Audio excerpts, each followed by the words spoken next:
Macam mana saya menjaga kucing saya yang terkena parvovirus? Ever since the day that you went away, you've been sending flowers to me, flowers today, flowers. Hello, hai, Assalamualaikum warahmatullahi wabarakatuh dan selamat datang ke YouTube channel Hafiz Mai. Okey guys, dalam video kali ini saya nak kongsi bagaimana cara saya menjaga kucing saya yang terkena parvovirus. Sebelum-sebelum ni lah ada 2 ekor kucing saya yang terkena parvovirus.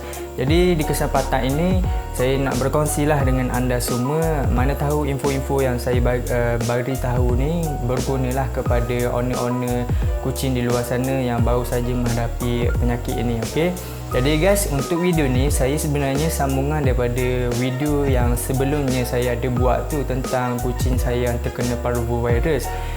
Jadi kesinambungan lah daripada video tu ke video ni. Mana tahu ada info-info yang berguna, korang boleh ambil lah nanti. Okay? Jadi korang klik dulu video yang sebelumnya. Kalau korang belum tengok lagi, korang klik dulu link dekat atas ni. Nanti korang sudah tengok video tu, korang sampai ke video ni, korang akan faham lah apa yang saya cuba sampaikan. Jadi dalam video tu saya ada bagi tahulah sedikit tentang simptom-simptom apa itu parvovirus. Jadi nanti korang boleh alert lah kalau kucing korang ada simptom-simptom tersebut. Okay? Jadi untuk dalam video kali ni saya nak bagi langkah-langkah ataupun cara-cara bagaimanalah. Nanti senang untuk korang follow apa caranya. Okey. Jadi tanpa melengahkan masa, saya nak bagi tahulah tips yang pertama supaya korang perlu follow. Okey. Yang pertamanya korang kena yang pertamalah. Okey. Yang pertamanya korang kena, apabila korang nampak kucing korang ada simptom-simptom seperti contohnya macam ciri berik ke, tidak lalu makan ke, kurang aktif ke apa semua, korang kena bertenang, jangan terlalu panik. Korang tengok dulu, pantau dulu dia dalam satu hari ke, ataupun kalau keadaan dia teruk sangat, yang pertama sekalinya, yang pertama ni korang kena bawa pergi vet. Okey, korang janganlah buat andaian tersendiri. Korang kata kucing korang ni tiada apa-apa penyakit. Kadang-kadang kucing ni kalau perangai dia lain daripada yang lain, itu menunjukkan satu tanda yang ada sesuatu lah yang berlaku kepada diri dia. Okey. Jadi yang pertamanya korang bawa pergi ke vet, biar doktor sahkan dekat veterina tu sama ada kucing korang ni positif ataupun negatif. Sebelum ni saya ceritalah sikit, saya bawa pergi ke klinik. Lepas tu doktor tu akan bawa bagi test, kit test. Dia ada test dia lah, dia cocok melalui punggung kucing tu. Lepas tu dia akan tahu sama ada positif atau negatif. Okay? Daripada situ korang akan dapatlah result dan doktor akan advise lah apa-apa. Daripada klinik tu doktor akan bagi ubat macam kita panggil immune booster, sebegitulah. Ubat tu untuk bagi tubuh kucing ni bagi melawan. Kalau kucing tu antibody kuat, insya-Allah dia akan sembuh. Okey. Jadi itulah tips yang pertama daripada saya. Kita pergi tips yang kedua. Okey. Tips yang keduanya, sejurus korang balik daripada klinik haiwan tu, klinik veterina tu. Kalau korang ada membela kucing-kucing yang lain, contohnya korang ada bela 5 ekor kucing, yang terkena hanya 1 ekor.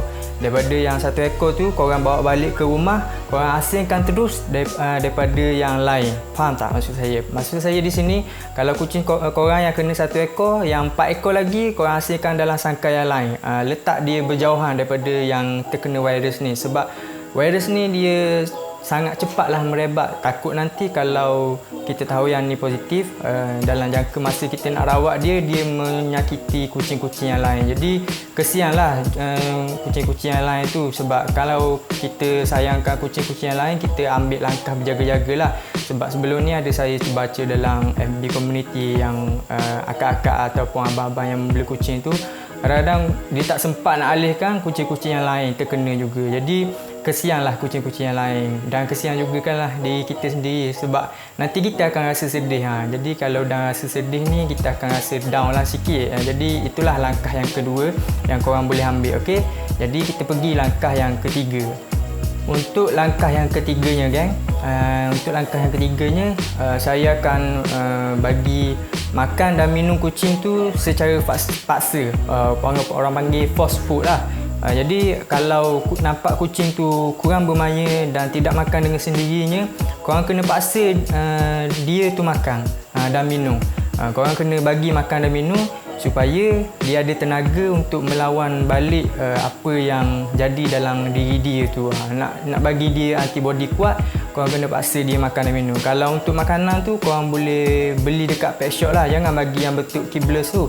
Kalau bentuk kibbles tu dia tak mampu dah nak makan. Jadi nanti kalau korang pergi kat pet shop, korang bagi tahu ke dekat pet shop tu, saya nak makanan kucing sakit. Nanti adalah brand-brand yang tertentu. Saya tak boleh bagi nak spesifik lah, sebabnya masing-masing ikut kehendak masing-masing dan juga mengikut kemampuan masing-masing lah. Okey, nanti guna shrink, dia paksa masuk dalam mulut dia, dan juga jangan lupa bagi dia minum.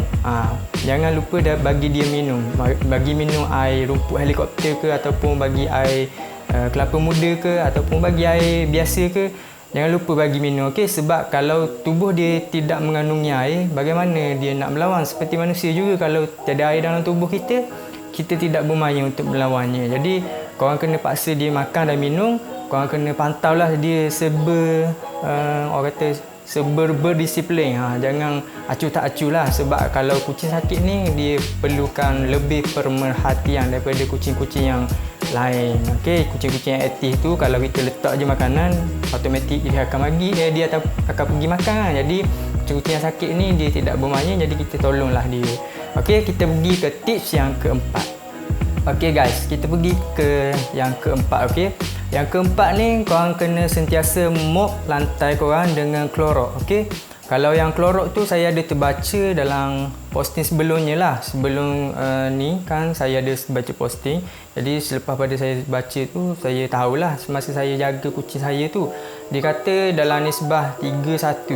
Jadi satu tudung botol Clorox tu 3 baldi air lah, mungkin lah. Yang nisbah ni kalau yang saya bagi tahu ni ada salah, korang tolong betulkan lah kalau yang berpengalaman juga macam saya ni. Sebab saya rasa mungkin tak spesifik kot. Mungkin kalau korang rasa bagi saya lah, jangan terlalu banyak lah Clorox tu. Mungkin letak Clorox sikit dan letak air lah. Sebabnya kalau kita mop lantai ni, sebenarnya kita nak menghapuskan bakteria yang merebak di sekitar, contohnya di sekitar sangkar. Dan jangan lupa mop juga sangkar-sangkar yang kucing korang duduk tu. Okey, dan satu lagi, mop lantai keseluruhan rumah.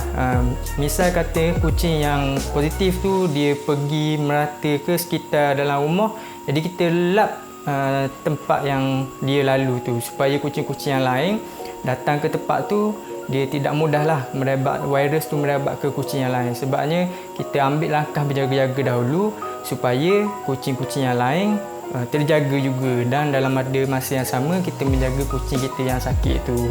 Kita jaga semua-semuanya. Okey, jadi kita bagi protection dahulu. Okey, jadi kita akan pergi ke tips yang kelima. Jadi kita akan pergi ke tips yang kelima. Korang kena tengok sampai habis. Okey, tips yang kelima, korang boleh cuba ikhtiar ataupun cari suplemen-suplemen yang berkaitan. Contoh berkaitan ni maksudnya untuk meningkatkan lagi imunisasi tubuh kucing tu lah. Ada sebelum ni saya ada baca, mungkin korang boleh guna transfer factor ke, brand transfer factor ke untuk bagi dekat kucing tu, ataupun boleh cari, contohnya yang lain lagi, boleh cari penawar masyarakat ke. Sebab saya ada tengok feedback daripada akak-akak yang bagi kucing dia penawar masyarakat ni, alhamdulillah dengan izin Allah sembuh lah. Jadi kita cubalah, kata ikhtiar, cari suplemen-suplemen yang bantu meningkatkan imunisasi tubuh kucing ni. Jadi korang boleh cari dekat pet shop ke, ataupun tanya kawan-kawan yang pernah membeli kucing ke, suplemen-suplemen yang khusus. Sebab suplemen ni terlalu banyak lah dalam pasaran. Jadi kalau saya bagi tahu secara spesifik, takutnya ada yang kata yang ni lebih baik, ada yang kata yang lebih baik. Jadi bagi saya mengikut kehendak anda sendiri. Okey, anda cari brand yang anda rasa terbaik untuk kucing anda beli dan anda cuba, dan akhir kata ikhtiar lah. Kita ikhtiar, mana tahu dengan ikhtiar ni mampu mengubat sakit dia kan. Jadi kita akan pergi tips bonus lah daripada saya. Okey, kita akan pergi ke tips bonus. Nak tahu tips apa? Korang kena tengok sampai habis. Okey, tips bonus daripada saya iaitu korang kena sentiasa bagi kata-kata positif dekat kucing tu. Korang pergi dekat kucing tu, kucing kesayangan korang tu lah. Korang pergi, korang kata contoh nama cat tu kucing. Contoh nama hitam ke ataupun putih ke. Contoh bagi tahu Utih kucing yang kuat, Utih mampu melawan sakit ni. Dan dalam pada masa yang sama korang berdoa lah supaya kucing korang tu mampu melawan penyakit tu. Dalam pada masa yang sama korang bagi kata-kata yang positif. Sebab kalau kucing nak menjawab dengan perkataan ya saya kuat, dia tak akan mampu nak menjawab sebegitu. Sebab memang lumrah dia akan miau je. Jadi kalau dia tak bercakap miau dengan korang pun, korang bercakaplah dengan dia supaya ada interaction dan supaya dia mendengar dan dia menjadi kuat untuk melawan penyakit tu. Okey, jadi kesimpulannya penyakit parvovirus ni kalau doktor kata dia 50-50 lah. Bagi saya walaupun 50-50, kita cuba dahulu. Korang follow step-step apa yang saya bagi tahu ni. Korang cuba apa yang terbaik. In case kalau kucing korang tak dapat diselamatkan, korang jangan bersedih. Daripada pengalaman yang korang ada tu, korang beware supaya korang vaksin kucing korang selepas pada putus susu dengan mak dia tu ke, ataupun kucing korang beranak tu putus susu lepas pada 3 bulan ke 4 bulan. Kalau cukup berat dia, korang pergi vaksin. Okey, korang pergi vaksin dan korang bagilah suplemen lepas tu. Jangan lupa bagi ubat cacing apa semua supaya kucing korang tak meragang, dan juga nanti kos-kos untuk rawatan dapat dijimatkan lah.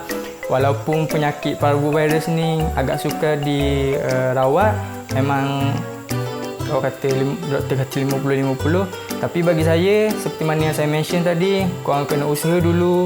Kalau korang usaha, insya-Allah ada hasilnya. Kalau tiada hasilnya, korang jangan bersedih.